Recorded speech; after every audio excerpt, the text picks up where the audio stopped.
Welcome back, masters of 8 bars of Bolero. It's 8 bars more than a lot of people can do. Of course, that's not all there is to it. I'm glad you took the time to return, because today we're going to talk about how to conduct a piece of music that's in 2 and a piece of music that's in 4.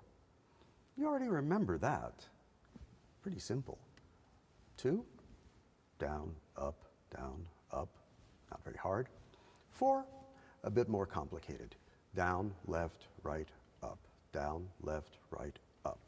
And everything, as it was with 3, is going to be dependent on how the dynamics work, how the phrases work, how the sound of the orchestra is playing, when the music seems to stop and when it seems to go forward.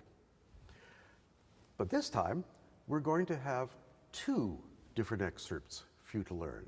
Also not very long, just a few bars, but enough to give you the idea of how to practice and really learn those beats. As we did last time, we're going to show you the score first and play the music. This time, for our first excerpt, I have a feeling, just somehow, that you really might recognize this tune.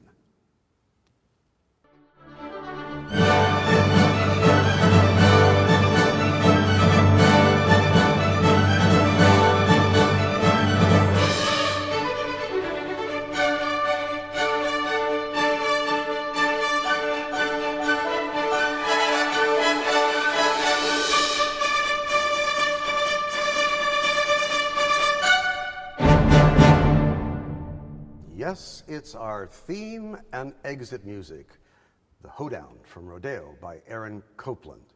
You've heard it enough times, so I'm sure you know the music, well, by heart now. But I'm glad you saw it, because maybe you picked up a couple of little pointers along the way, that there are really different portions with different colors and different sounds. And I can warn you, there is a trap at the end. It's really possible, and it has happened to me, where just before the last bar, where there's a little bit of silence, even though the tempo stays the same, somebody can come in early. So we're going to do this again. You're going to watch me. We won't have the score up for you. And I'll show you more or less how I do this piece when I get to the ending.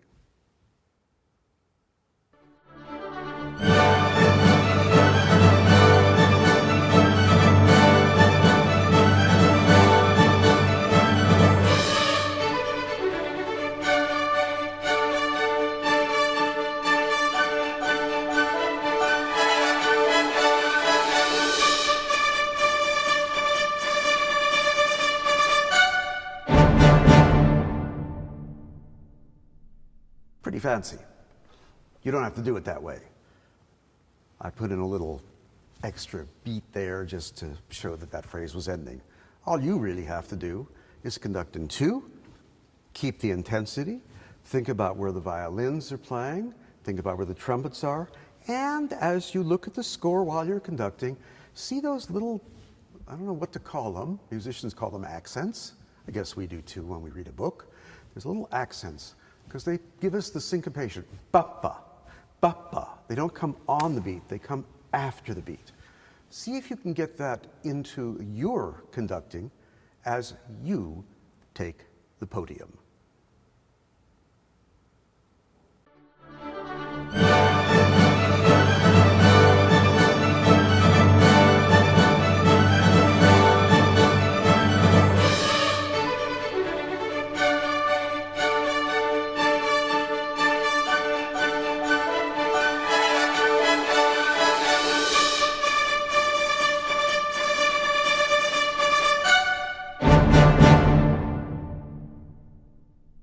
How'd it go?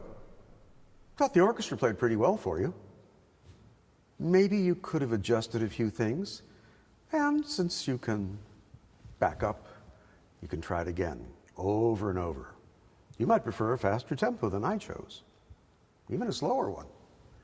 It's all up to you. But keep that 2-beat going, and keep the drive, energy, and sense of humor in your conducting. So now we come to the 4-beat, And not only do we come to this, we come to it with a very different mood and an extremely opposite way of conducting than we've had in our past 2 lessons. Take a look at this music, listen to it, follow along the score, and again, see if you can guess what piece this is.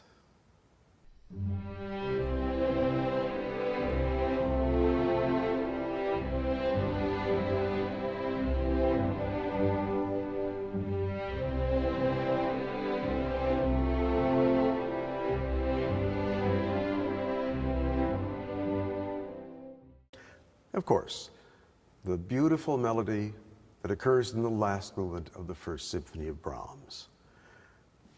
The strings are playing, the violins have the melody, there's some nice rhythmic pizzicato in the lower end, and some beautiful harmonies going on in the middle section. But mostly the dynamic is somewhat reserved. It's not a forte, it's not pianissimo either. It's something in between, but it certainly starts in 4. 1, 2, 3, 4, like that. So again, I'm going to show you, without the music there, how I conduct this. It could be a little hard to pick up the pickup, but I'll probably start once I hear it. Here it is.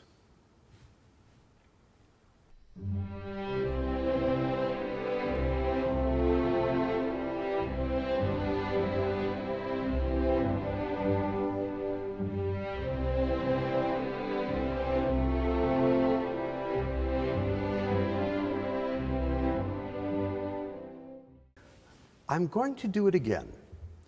And the reason I'm going to do it again is because there is an alternative here. And after you've learned to do it in 4, you may wish to try this.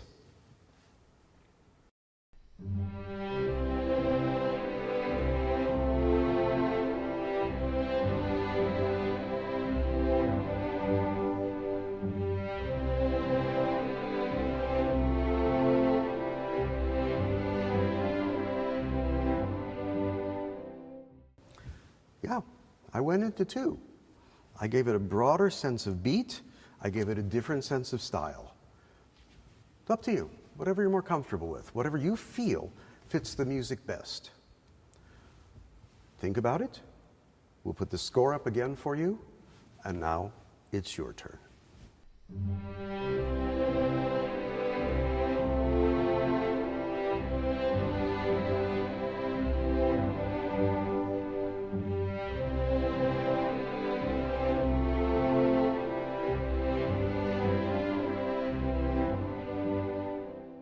Once again, I invite you to do this a couple of times.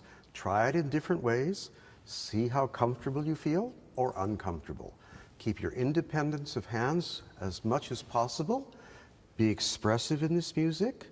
And mostly, enjoy yourself. Your homework is pretty simple. Go look at other scores. See the ones that are conducted in 2. The ones that are conducted in 4. And when we rejoin, we're going to deal with, let's see, 1, 5, 6, 7, and 8. Oh, and there are more. But that's a lesson for another time. We'll see you soon.